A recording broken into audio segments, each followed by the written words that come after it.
episode of The Doors Still Open. Super Burly Bros Podcast. Welcome. Fuck it. Welcome. We are sick. But we're here. We're gonna fight through. We're gonna have fun. Mm-hmm. We have stories to tell. Yeah, so much has happened. We took a week off. People were upset. One person was upset. One person. I'm sorry to that one person. I don't even know who it was. Well, we're not going to name names, but they were upset. Well,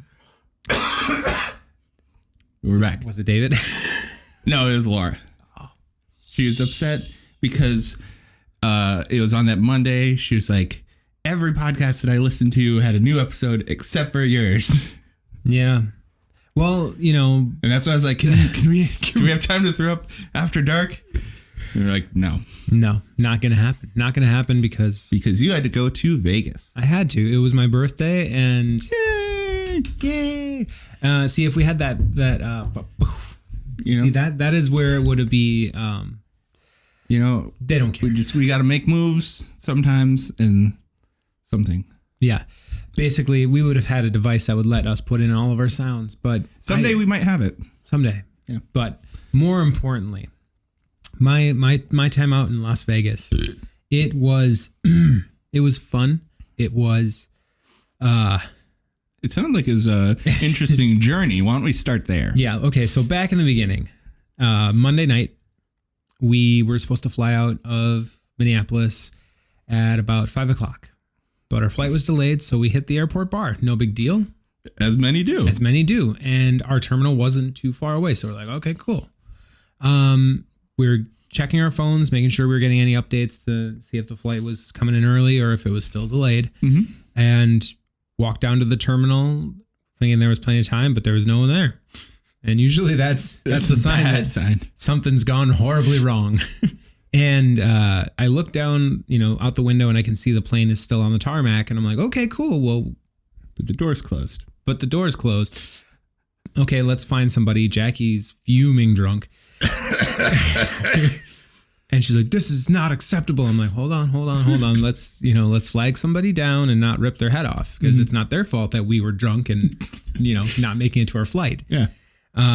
So we get somebody, they call down to the plane and they're like, oh yeah, the doors are shut. They've already left. I'm like, no, they're right there. They haven't left, but apparently. Yeah, if the doors are closed, they are closed. You've missed your flight. Yeah, I didn't realize that they are so cold. Yeah. But they give you a whole 40 minutes to get there. So, So I'm a little confused. So you got there, flight was delayed. They told you, a certain time. Yep. Did you just lose track of time with the drinking or was it the travel back?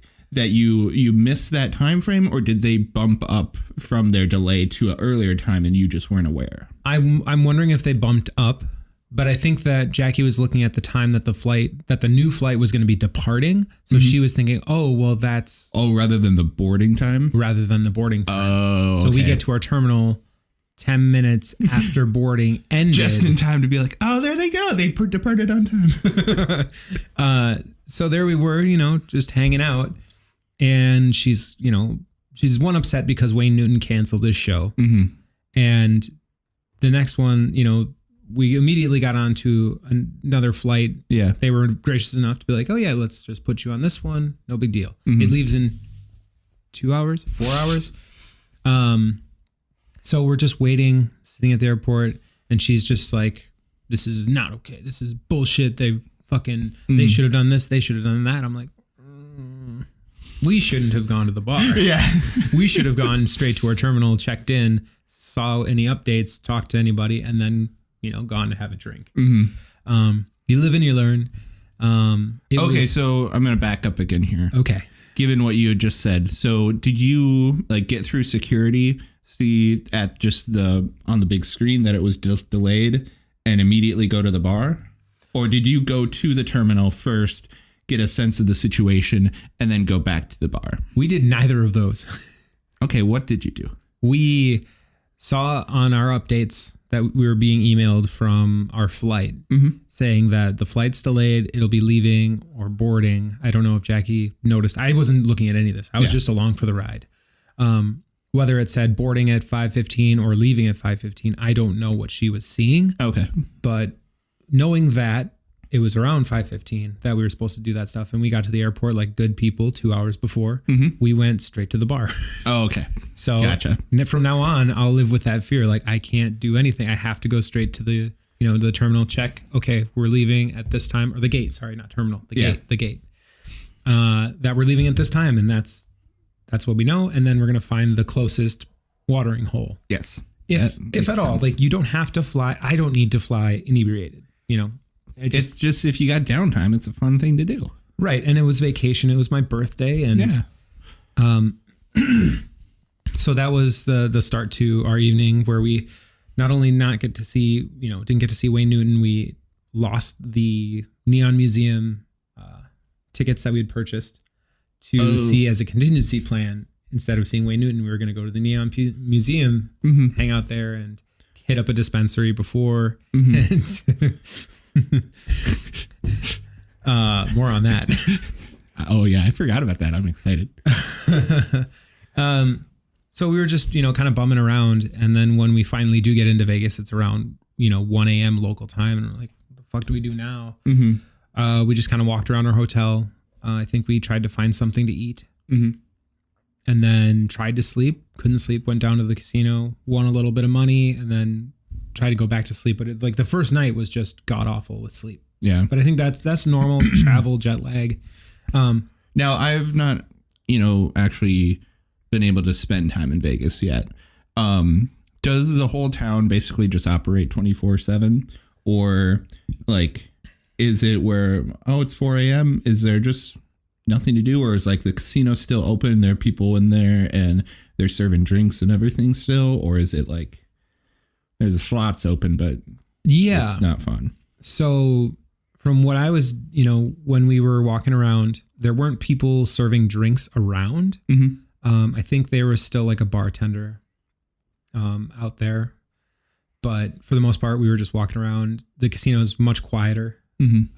Oddly enough, like you'd think that 4 a.m. city that doesn't sleep, everybody's just going ham, but it's mostly tourists anyways. So they're, trying to get on their schedule of what they're going to do when they're in town. So it's only the people that are, real monsters, hitting the slots all night long. Cause even the tables were like closed. Oh, okay. Cause I was like, I'm going to come back and play that roulette table or craps, or I want to do that, but there was never any crowds. So it's like, well, I'm not going to just go up with one guy and be like, hey, you want to do this?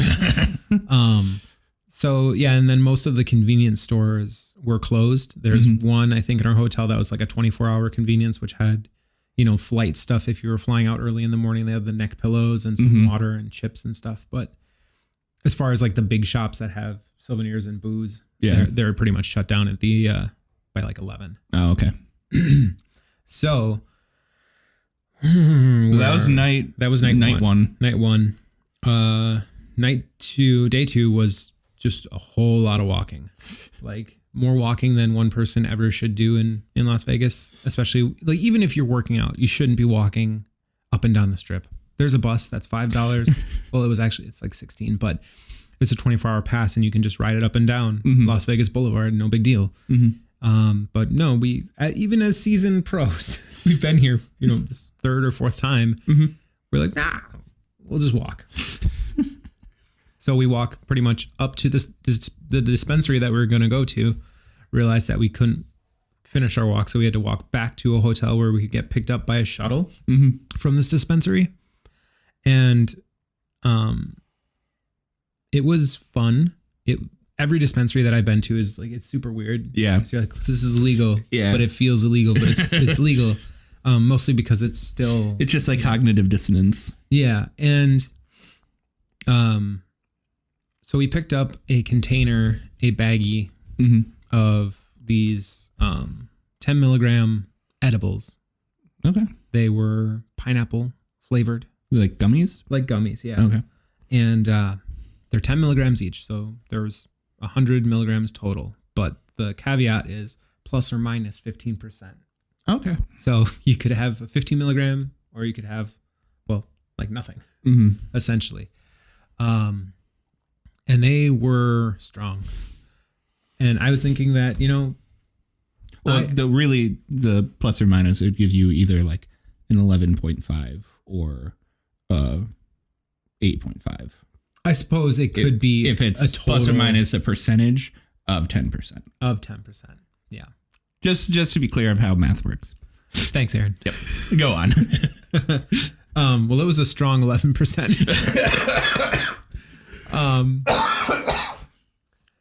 You know, Jackie and I are no strangers to like the goings on. Like we know what's up. We know what we can manage. Yeah. And I was like, I'll be fine. So I had two without trying one first, waiting because we were pressed for time, people. We were there for 72 hours. Yeah, we had Hanson to see that night. So we, popped those bad boys. Yeah. And within 30 minutes, I was regretting my whole night, my life decision there. What time of day did you start with these? 3:30. Okay. Because I was like, you know what? The show starts at 6. Hanson, there's 2 opening bands, so Hanson doesn't start until, 8 or something. So I'm thinking, even if these are super strong, at least by the time Hanson plays, I will be in the clear. Yeah.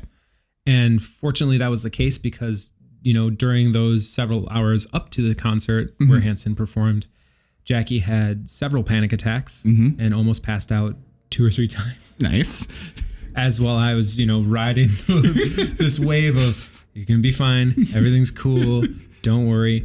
But since we had walked around all day, our legs felt like jello. Oh. And when you're high, it feels so much worse. It looks like it feels like you're on a ship and you're just swaying back and forth. But fortunately, at the House of Blues, it's very dark.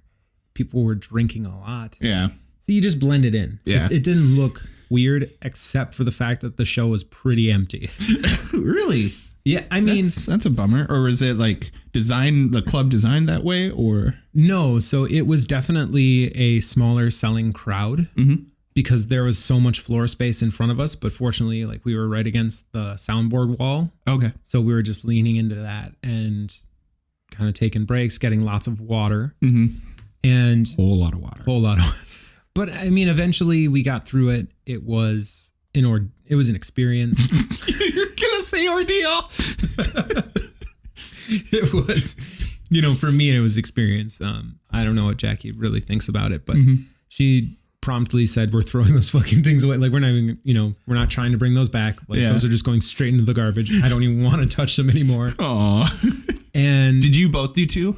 No, okay. No. She took 1 and she was actually pretty upset that I took 2 without feeling how 1 felt. Yeah. And I feel that if I took 1, I'd be like, man, this is pretty good. But then, and then it would have been like an average, average dosing. So I was not saying I wanted to go balls to the wall, but I was like, let me give you a little bit more. Fish him back out of the garbage and like, well, you had a bad time. I could probably be okay with 1. No, I once I threw him in the garbage, I'm like, nope, it was $30, wasted. Well, not wasted because they did their job. Yeah. It's just the unfortunate thing is when you're in town for such a brief period of time and you miss your first day pretty much. Yeah. That really, because I could have had 1 the first night and then we could have had 1 or 2 the second night or just 1. We would have known what to expect for the rest of the trip. You were pressed to get an experience and couldn't do it properly. And that's never a good way to go about your business. Especially in Sin City. Right. But I think we did overall, all that stuff aside, we did well with our money. Like we didn't leave super broke. We didn't spend a ton of money. It was like you put in a few bucks and you're just staying up and winning off of that. I put in a quarter, I won a car. I put in a quarter, I won another car. Yeah. I mean, it was a real rusty Griswold sort of time. Nice. I saw you did a little roulette for me. I did, and I felt bad that I did that because I really wanted to do it with you, but I was with Mike Torres, and he's you're allowed to. I know, play a game. Like I know, but it was still like if we were there together and you like snuck off and did it without me, that would be another thing. I would not feel bad about that at all. Yeah, but it was fun. How was Mike Torres? He is really good. I don't know, Mike, do you still listen? I think he does. He was having fun. I was, this one's for you, Mike. He was with his dad because it was his dad's birthday and his birthday. Oh, okay, nice. It was on the same day. Wow. that 16 minutes already? Whew. Well, it was a riveting story. I guess. So, holy smokes. So we're going to take a quick break for our ad read, and then we'll be back with more about Mike Torres.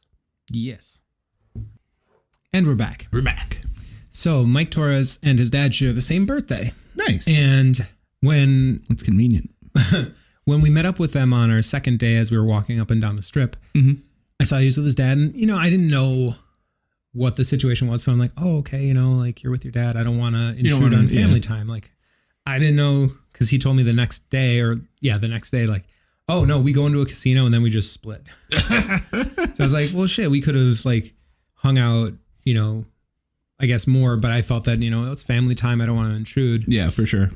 Plus, I feel like when you're just happen to meet out there, it's like we each have our own agendas of what we're trying to get accomplished. Yeah. But I think we had a really nice time on Wednesday before we left. We're meeting up at the same casino downtown Las Vegas, old school, where they have the Golden Nugget and Four Queens and Fremont Street. Keeping it OS. For those of you that know. But it was raining, so it was kind of a bummer. Oh, I didn't know it did that there. Apparently it does. But it was fun. We had a few drinks, had a few laughs. We got to play some roulette, played some blackjack. I haven't played blackjack in many, many years. There's a reason. I'm terrible at it. But I did know you don't hit on a 16 or a 17 because the next card that came out of the shoe went to Mike and it was a king. So I would have busted. But then the dealer still got blackjack. So son of a bitch. Right. It was a real yeah, I've played like real blackjack at a casino. Like, I think just that one time we were in Hinckley with Dan and Jeff. I think I spent like $10 at blackjack, and that was not good. No, and it goes so quick too. Yeah, they're just like boop boop boop boop. Oh, yep, I win. Give me your money. And I understand the concept of the game, and so then I'm just like, oh yeah, I know how to play this. But there is like etiquette and other stuff that you wouldn't consider as like part of the game. It's not a rule to the game, but yeah, you look like an asshole if you don't do it. Yeah. Mike I think he put his drink on the table. You don't do that. Like, it's got nice felt. Yeah. It's no good. Don't do that. Bad. Don't do it. It's bad. They don't like it. Don't do it. It's bad. So that was a good long story there. How's, so we took a week off. We can also go over Thanksgiving. Did you have a good Thanksgiving? Yes. Because I got to share it with my best friend. Yeah. Jackie's grandma. And Aaron. That was Thanksgiving, wasn't it? Yeah. So I unfortunately was not able to go home because of snowstorms. And I'm really glad I didn't go home because it would have sucked. Yeah. Trying to get home really would have been bad. So I was bummed to not be able to go home. I was excited to see my parents, but it was better to stay home, be safe. And then you guys were gracious enough to invite me over in the evening. So I get to spend some time with some family. So and nice. He wanted us to make this thing called, what was it called? Scalloped corn. Scalloped corn. Now, you listeners, viewers, have you ever heard of it? Let us know. Because Jack and I have never heard of this. And it's so fucking good. I mean, I could imagine it being pretty good. But it is, because that is like a mainstay holiday dish. So you're looking forward to some of that when you go home? Oh yeah, for sure. What would you do if your mom's like, nah, we're done with that? Would you raise? I can't even imagine that situation. That, the family would riot. That's not gonna. It's like one of those hypotheticals where I can't even entertain it because it's just like there's the amount of leaps I have to take to imagine it are just like no. Okay, so you have scalloped corn. My family. Have you ever heard of Swedish rice pudding? No. Well, there you go. Every family has their own weird food. Yeah. What's Swedish rice pudding? Swedish rice pudding is basically a custard. Okay.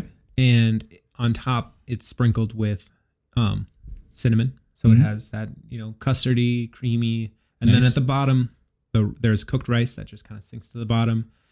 I don't understand it. I've never really thought about it until now, and it's actually kind of gross to think about. But it's so good. The start of it sounds really good. I like custard. I like cinnamon. That sounds good. Yeah, I was like, rice, you don't need to be here. Yeah. But yeah, rice pudding, it's a thing. But I think the important that is Swedish. It sort of like tapioca-ish rice? Nope, just regular rice. Oh, okay. But it sits in there the same way where it's, you bite into it, and if it's done well and properly, folks, the rice is perfectly cooked where there's no crunchy bits. Mm. People have tried in the past to replicate this for my mom because she couldn't make it one year. You fucked up. That's okay. I'll say it. But it's like my mom's thing. Like that's like her recipe. Well, it's not her recipe, but it's been passed down in her family. Yeah. So I'm just wondering who's going to get that mantle once she can't make it anymore, or when my parents do pass, like who's going to carry that? Well, has Jackie tried to make it? No, she thinks it's disgusting. Oh shit. She probably wouldn't even let me cook it. What about Jenny?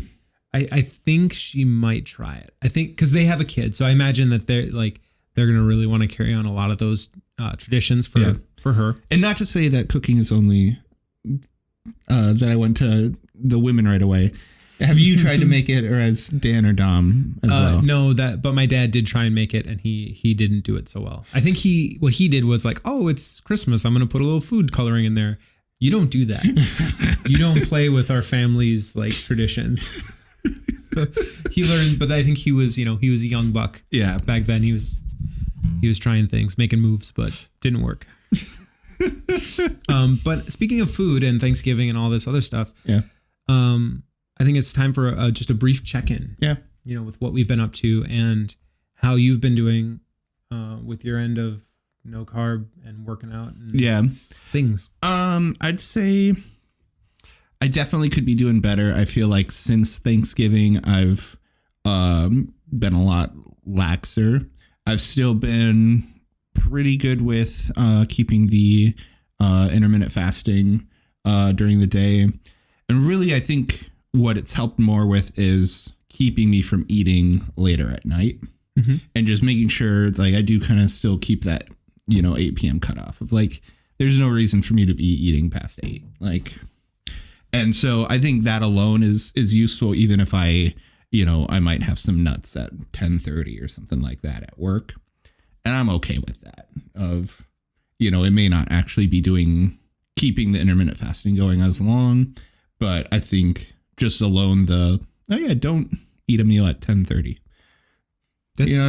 Don't do it. It's bad. Don't do it. Yeah.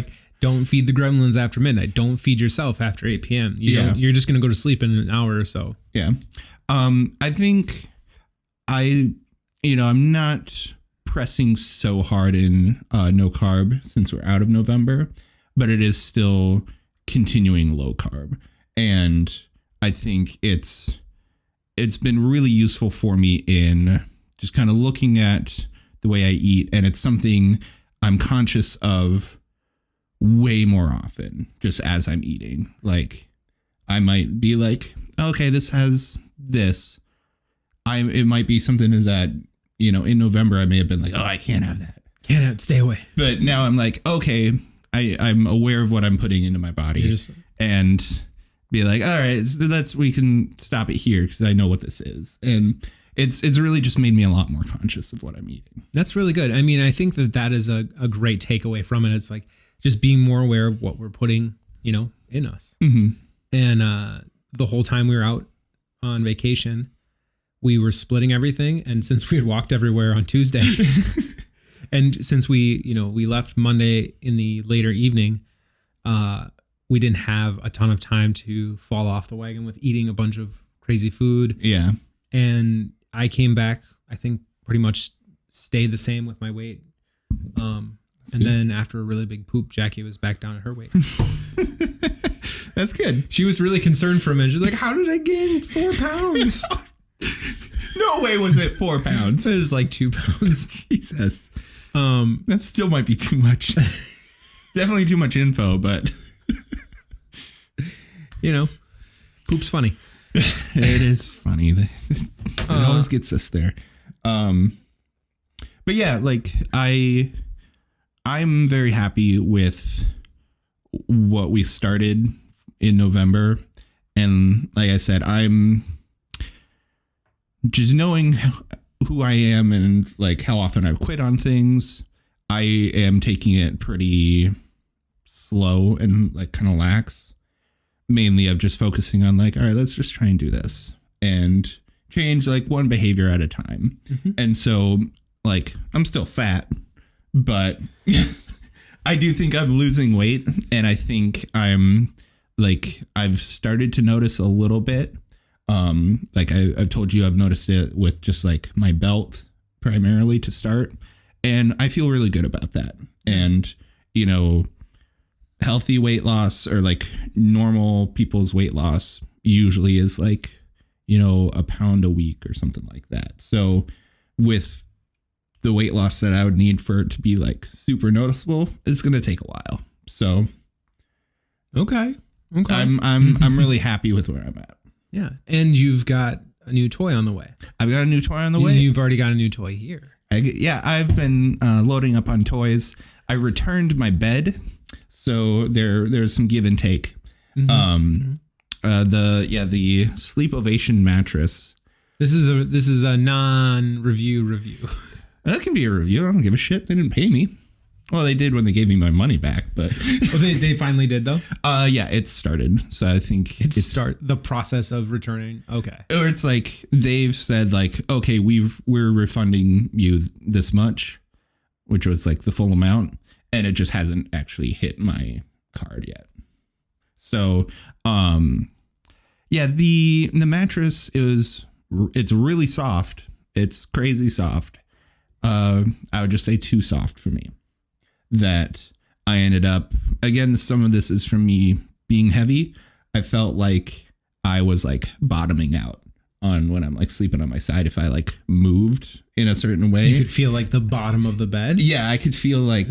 I just felt like I suddenly hit like real resistance, and it was like, this isn't very comfortable. And I started noticing more pain, like right here, like right above my hip bone, where I think like my hip bone was at one point, and then the spring on the next spot was like digging into my side. God. And it's like, no, I don't like this. Didn't you sleep on that for almost a month? Yeah, over a month, because they make you sleep on it for a month before you can start. They really want your back to feel like shit. Well, they're like, oh, you know, because you have to adjust to the new bed, so you have to give it at least like 30 days to make sure you've at least, you know, given it a shot. And it was like around that time that I started really feeling it, and was like, I think I need to give this back. And so I was like, yeah, it worked. My body realized this isn't going to work long term. Shit. Well, I'm happy that you're back on the old bed, but you're still on the hunt for a new bed at some point, but right now you're pretty content. I think I feel a little burned and just kind of being like, I don't think I'm ever going to find a bed that is just going to be this magical thing that I feel compares. Yeah, I don't think I'm going to find my Goldilocks bed and like, oh, this is just right. So the bed I have is good. It's not a bad bed. And then I think I'm going to find like some kind of mattress topper, because I realize I do want something a little bit in between where it's not as soft as what I had, but it's not as firm as what I'm on right now. Well, I think there's a mattress topper out in the garage, isn't there? Your old one? Oh, no. That was cut to bits and moldy and God, no. So new toys. So I have a water rower coming. I'm waiting for it to arrive at the place. I'm going to go pick it up and put it together. I'm very excited about that still, because I do just genuinely like working out right away in the morning.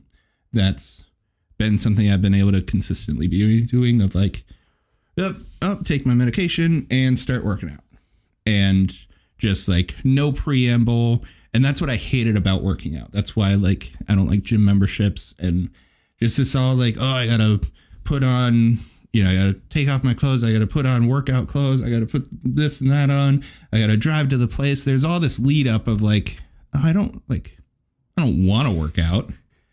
But it's easy to be like, oh, I'm up. I'm hardly awake. All right, we're started.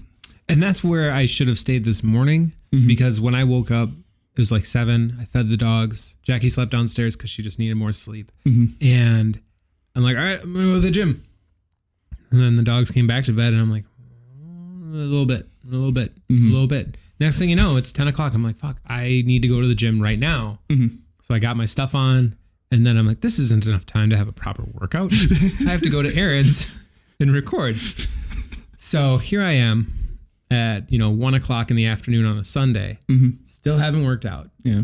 But I need to right after this. But I'm already ready to go. You're ready to go. I have my stuff on. Yeah. And the car will be warm, so there's no excuse for Jackie. Yeah. But I do agree that, there's a lot of lead up to going to the gym. But, once you're there. I think once you're there, it is nice because it's a singularly focused area of, there are different things you can do, but it's all, you're here to work out. And that's the thing you can do here. Yeah. And 2 nights ago, when we went, I guess I was doing the row machine and some guy just comes up and just kind of like flags me down. I'm like, what the fuck? And I look again and it's my uncle. Oh. And I was like, oh. He's like, yay, I didn't know you go here. I'm like, it's not anymore. He's a nice guy. And it's just kind of like, whoa, I don't want to go to the gym and see people I know. So maybe I'll just go and have my glasses and I'll just take my glasses off. Then I just won't see any. So I won't know anybody. Because it fucks with my head. I don't want to think about anything other than, what I'm doing there. And it's only going to last so long until you get LASIK though. It's true. I have my consult tomorrow, but I psyched myself out this morning by watching a bunch of videos on how they do it. Well, my coworker, Michaela, she just got LASIK done within the last 3 or 4 weeks. She loved it. Yeah. Great. I mean, that is the thing. I think that it's an incredibly quick procedure and to have, 20/20 vision for the rest of your life until your eyes do start to fail again, because that's just what happens. Yeah. But you'll have a good run of no glasses, no contacts, don't need to pack any solution. All you just bring is your sunglasses. Yeah. Like going on this vacation was like, okay, I got to bring my contacts, my solution. I need to bring this and that. And then oftentimes at the end of the day, my eyes are drier. I go to put my contacts in and it's like itchy and uncomfortable. Yeah. I will say I'm very blessed that my eyes have never been that bad, that I'm able to, I don't have my contacts in right now. I just take them out whenever I get home from work. And yeah, I'm like, I might miss a little bit of detail, but yeah, I see the world. Must be nice. See the world looking back at me. It's angry.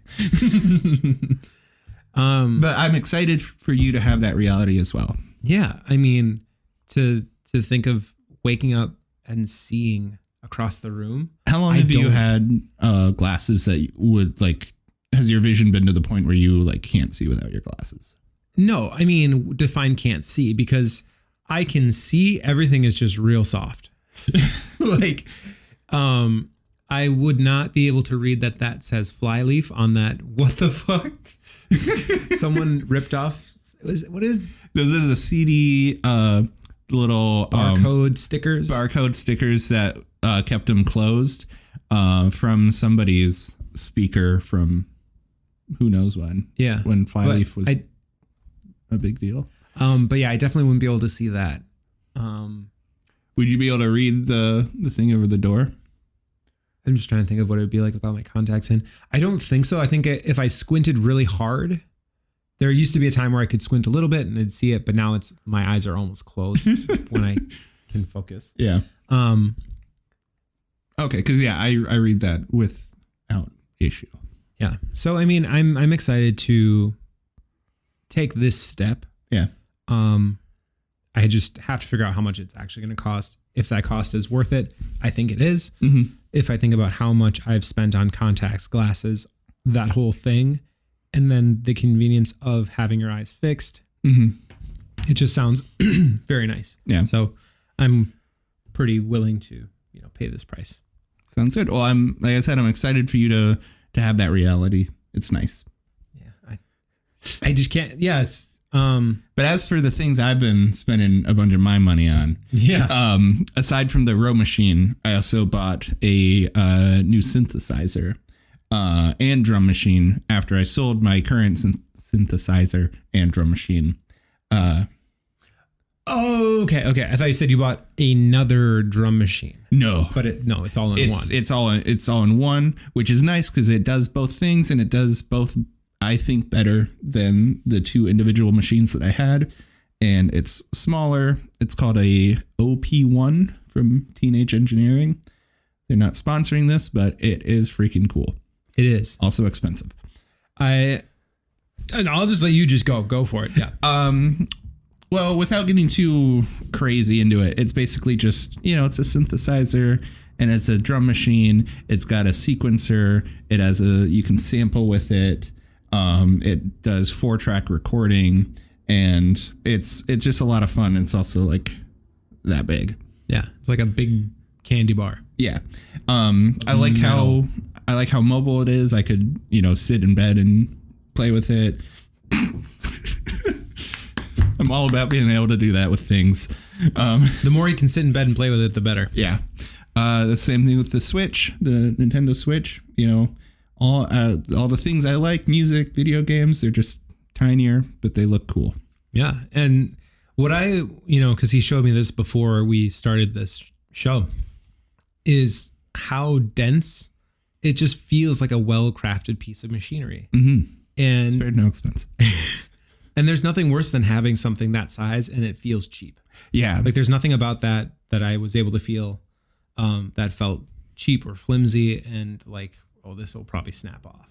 And even, there are the rotary knobs on the top part. And like those would be the most flimsy or like most susceptible to breakage. And those are things that you can replace. You can just pull them out, and they have other knobs that you can just pop in. They have like cranks that you can put on there for some reason in case you want a little more leverage and have like an experience. And you can run the tape machine with the crank, so you can dictate how fast it's going. You can also run the sequencer with that, so you could do like kind of a music box thing where I expect great things from this, Aaron, so please. See, it can do a ton of things, and it requires me to be good at making music. So this is going to be a real test of my own creativity of, am I smart enough and talented enough to actually use the tools that are provided here? Because there are enough tools in it that I should be able to make a lot of really cool music. Yeah. And if I don't, it's me being bad. So don't give up. And I mean, talk to the hand. Do we have anything from Jeff? We have nothing from Jeff because our buddy Jeff is down in Cancun, Mexico, enjoying a wonderful wedding of two good friends of his. Nice, man. I'm hoping this might be a little extra work for you in the video editing. We should pop up a quick picture of one of the pictures that Jeff posted in his Speedo that he is rocking in Cancun, because he looks amazing. Like, it's one of those things, like, it's funny seeing guys wear Speedos. I think he actually looks really good in it. No, he's pulling it off really well. He wears it with a lot of confidence. Yeah. And he doesn't have, how do you say, not a great physique? He doesn't have 6-pack abs or anything. Right, but he's still a real man. He looks like a trucker wearing a Speedo. Like, it's amazing. It's pulled off well, and I'm sure he pulls it off well. Power to you, Jeff, because even in my like peak physical condition, I still don't think I would ever wear a Speedo. I like more on my junk. Mm-hmm. And just I like pockets. Even if you're at the beach, like, you need a pocket for something. Yeah, like you can put your room key in it still, or whatever. I mean, I think he's putting his room key.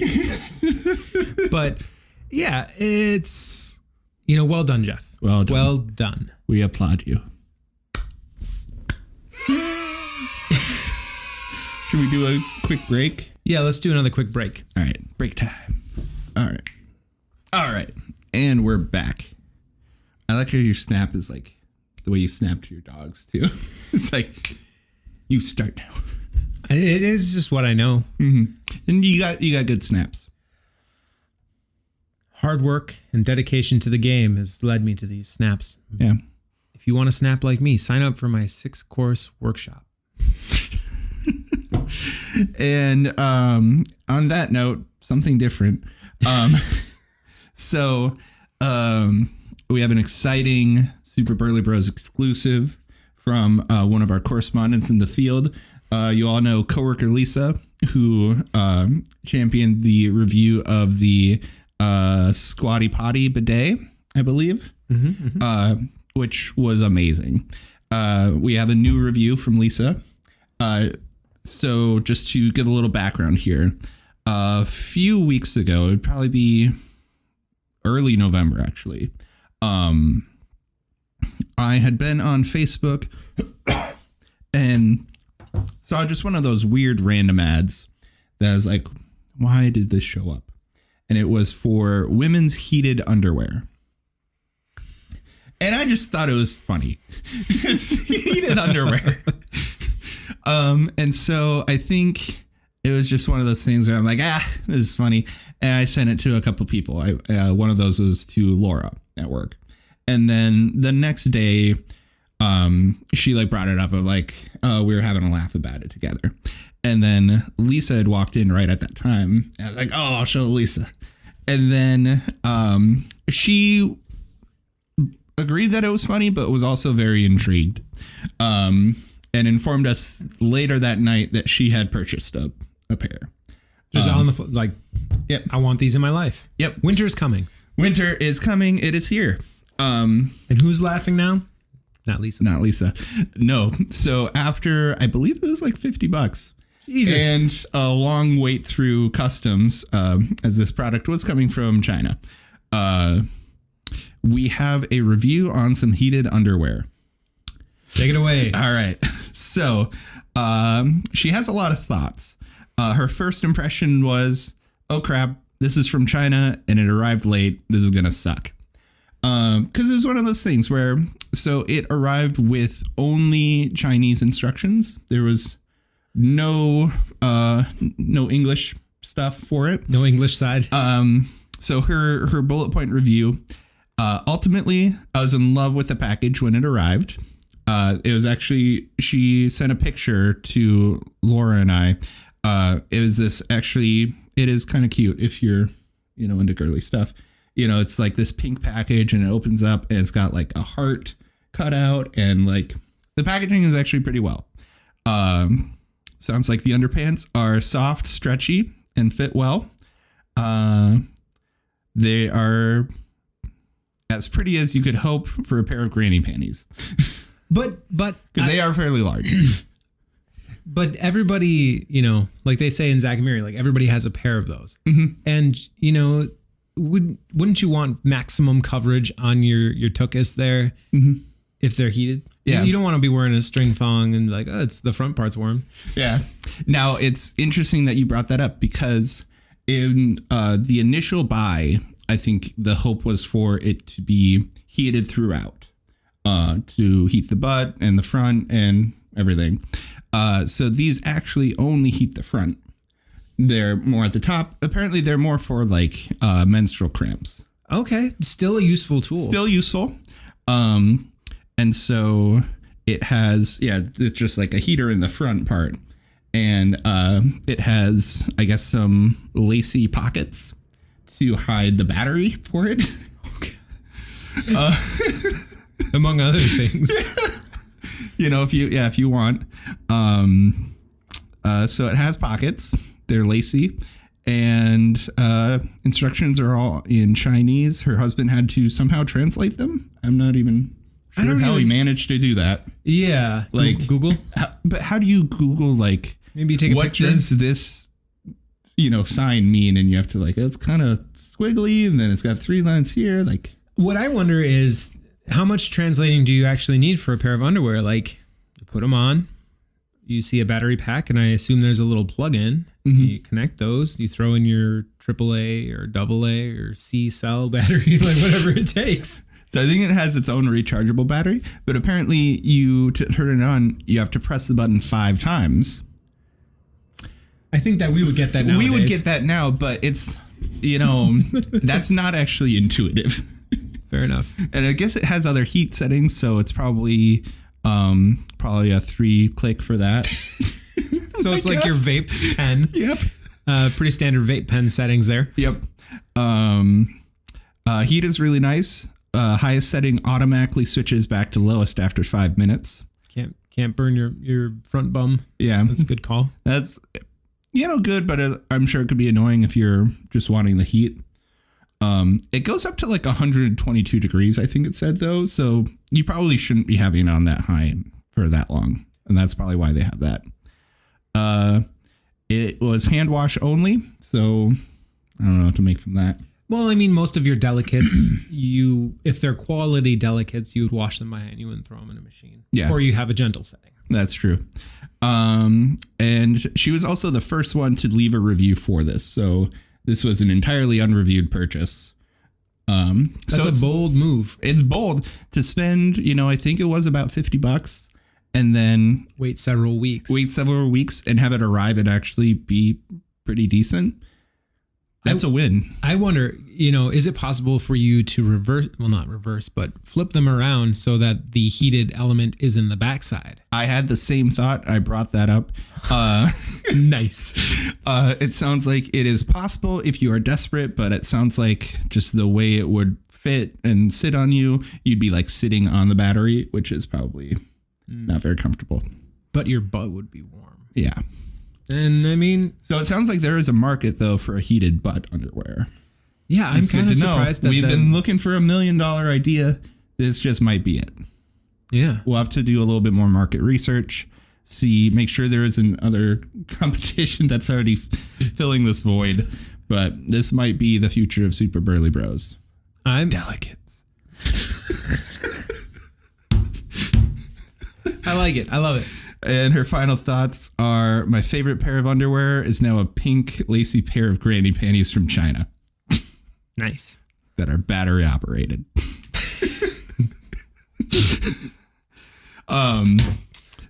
But now that saga has concluded, we need to actually start. So our plan is to also be finding more things on Wish to send to Lisa to review.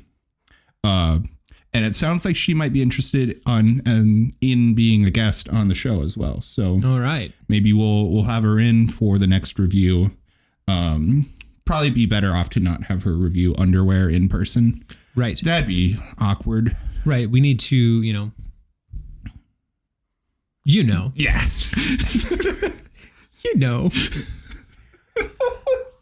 That's what I got. Yeah, I mean, I don't have much else either. I do have a riveting story about, going to the airport one more time. But oh, yeah, you told me that you got the full inspection on your way out. Is that the case on your way back in, too? No, fortunately not. That was more of what I'd hoped for. On the way back to Minneapolis, excuse you, there was just a big old line, and they're like, "Whoa, is there a reason this line isn't open?" Everybody was just standing around, all the TSA agents. The green light was on, and one officer just kind of like walks over, unclicks the velvet rope, and she's like, "All right, everybody this way." So we all bum rush in. I'm third through the line and getting everything situated, pulling my pants up high and tight so that, nobody thinks that, they need to grab my McJohnson. Yep. So they're like, "Oh, do you have any prosthetics or anything? Any metal in you?" "Nope." "All right, go through the old school one." I was like, man, I could have brought so much shit with me. This is unfair. But the first time I got a full pat down. I mean, the guy like 6'7" and is just a huge guy. He's big like hands, big fucking hands, small package. I mean, I felt like he could just like pick me up and cradle me. That's nice. It was, yeah. But the thing is, I get searched every time I go through the airport like this, at least once. No bullshit. A full pat down every time. And that is some racist ass bullshit. Like you've got kind of olive skin. No, not kind of. It is. Look at how green that is. Yeah. It's like a nice martini. Like, you don't even have a good, like, Mexi stash, though. Like, there's not much to be suspect of. But it was, it's still enough to give me a little bit of that, like, I hate going through airport security because every time I get searched. Mm-hmm. And as I look at Jackie, as this guy's, like, patting me down in the front and through my legs and all around, she's like, "Are you serious?" But what she wanted to say was, "That's the most action he's got all week." And she wouldn't be wrong. Now, I have not had the full inspection in the airport because I'm white. Yes. This is white privilege.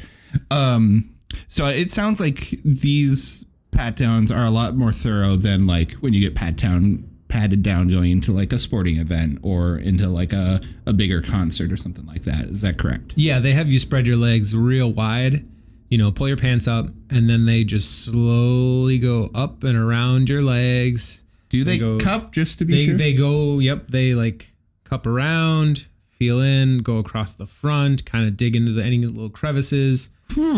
And the guy who's just looking at me is like, do you want to go to a special room? Hey, you want to get out of here? and I just look at him. I'm like, no, you're going to do this right here. We're going to do this in front of all these people. And then I, like, half turn around and I see a little kid behind me getting the same treatment. I'm like, what's he got? Like, come on. So when he goes up and, like, kind of cups, do you cough? No, I'm just, like, trying to, like, hold in a fart. Oh, I would let that shit go. Just wait till he passes and just right on his hand. That's what you get. Yeah. But it's just kind of humiliating in a way. But I know that I'm not a security threat. I have nothing to hide. Mm-hmm. But it's still just kind of like every time. Why? And it's, I guess, I think the question is always do you think that your safety is more important than that experience? And then it's like with the risk that we're able to assume is present with air travel, do you think that is worth it? Or do you think the safety that we're assuming we're receiving is worth you and other people getting that treatment? Let me see if I can decipher those words. Yeah, I did not word that well. I don't feel that the full pat down like that, because you go through the body scanner, it shows up anything that would be suspect. It has a metal detector in there. There's like nothing, it seems pretty unnecessary. I would be more concerned with people searching bags, looking for certain things like that. But it is what it is. Yeah. And, the only way around it is to pay the airport more money and, have the FBI have my fingerprints for life. And like they don't already? I don't know if they do or not. And I kind of like knowing that they don't and I have them. And, do you, I suppose when they like take your like thumb, finger and footprints when you're born, right? Yeah. I don't know how that works, but I remember like, this is a gross one. I'm sorry, people. You like, swallow that. Yeah. Swallow that like a... Hey, it was from a movie. Jillian said it.